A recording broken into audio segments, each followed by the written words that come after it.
Good evening and welcome to Reading the Scriptures. I am Brian. Thanks for joining me tonight. We're on Mark chapter 8. Mark chapter 8. Jesus feeds the 4,000. He counsels, beware of the leaven of the Pharisees. He heals a blind man in Bethsaida. Peter testifies that Jesus is the Christ.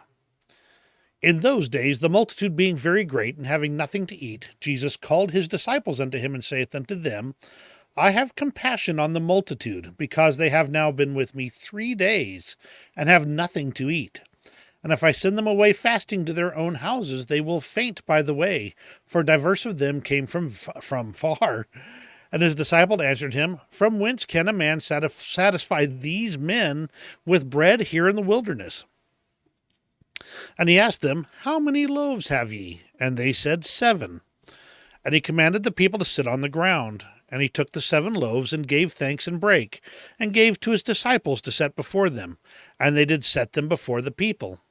And they had a few small fishes, and he blessed and commanded to set them also before them. So they did eat, and were filled. And they took up of the broken meat that was left 7 baskets. And they that had eaten were about 4,000, and he sent them away.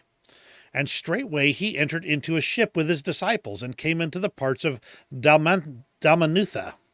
And the Pharisees came forth and began to question with him, seeking of him a sign from heaven, tempting him.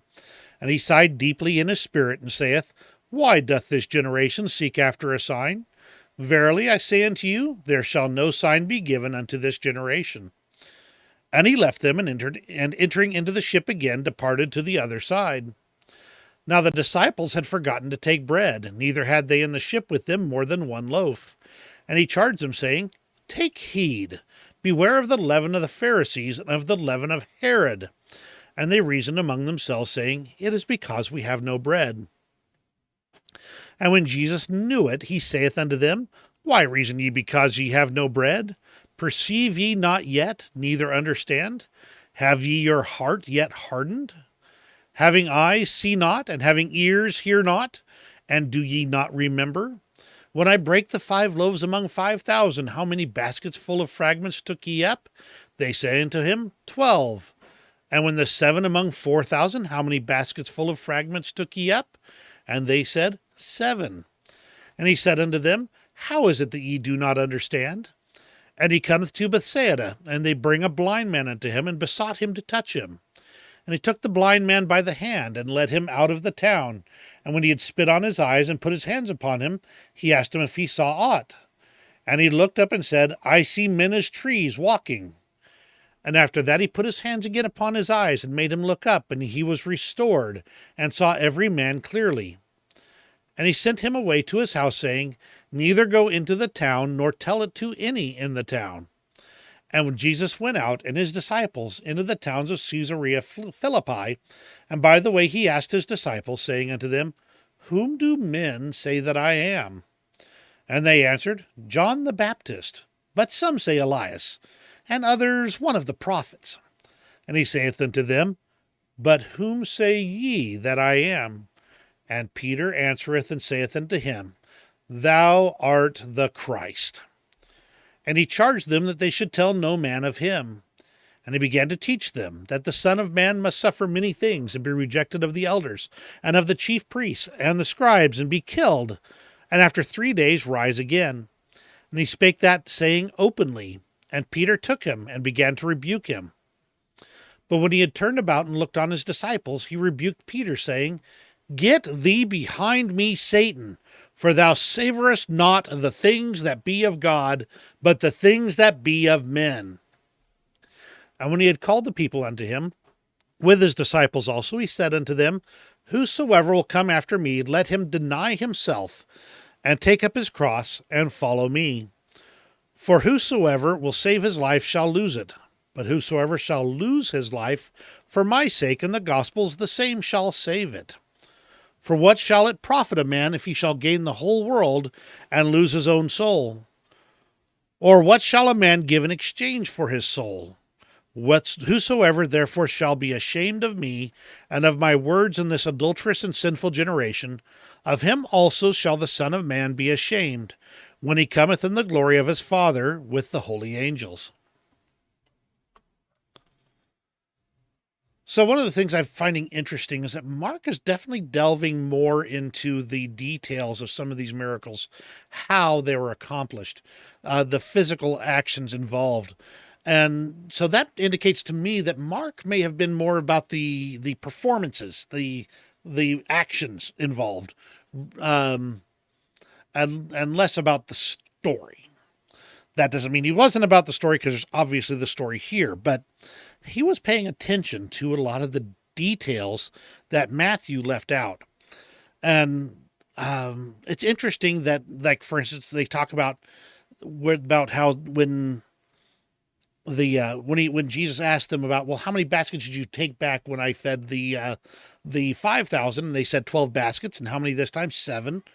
It's really interesting how Jesus wanted to make certain that they understood the miracle, that they actually observed and understood the miracle that had actually occurred before their eyes, and to try to overcome their doubts.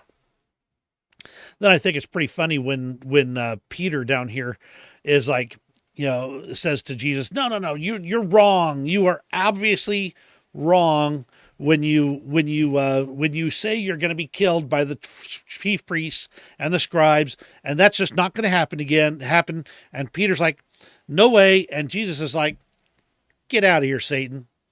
That's the devil talking through you."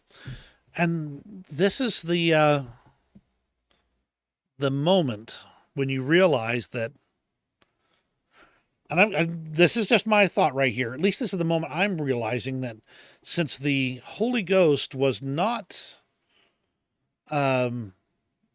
testifying in the same way that he does for us today at this time, at least that's my feel, that Peter had to rely a lot to his own understanding, and understand the spirit that Jesus Christ himself brought, and feel it, and understand you shouldn't be counseling the Son of God in this way. It reminds me, though only tangentially, of one time I'd been assigned a talk on temples, and this was years ago. But I'd been assigned a talk on temples, and I had tried hard through the week before I was to give the talk to get direction from the Spirit, but it just was not coming. Nothing was coming. And so the night before, I finally sat down and I wrote a talk. It was about the temple. It was technical, had details and about the original temple, the tabernacle that was carried with the children of Israel, and just a lot of interesting, very much I guess a workmanlike talk, for lack of a better way, scholarly almost. Not that I'm claiming to be a biblical scholar in this regard, just that's the type of talk that I wrote. And the next day, I'm sitting in a sacrament meeting on the stand, and the Spirit says to me, "That's not a really good talk, And I knew it, because even though I had been trying to get the Spirit of the Lord to guide me in this talk, even though I'd been trying to invite the Spirit in to help me, it had not come. And in that moment, I knew that I wasn't going to be giving that talk. And I think it was a lesson for me. It was a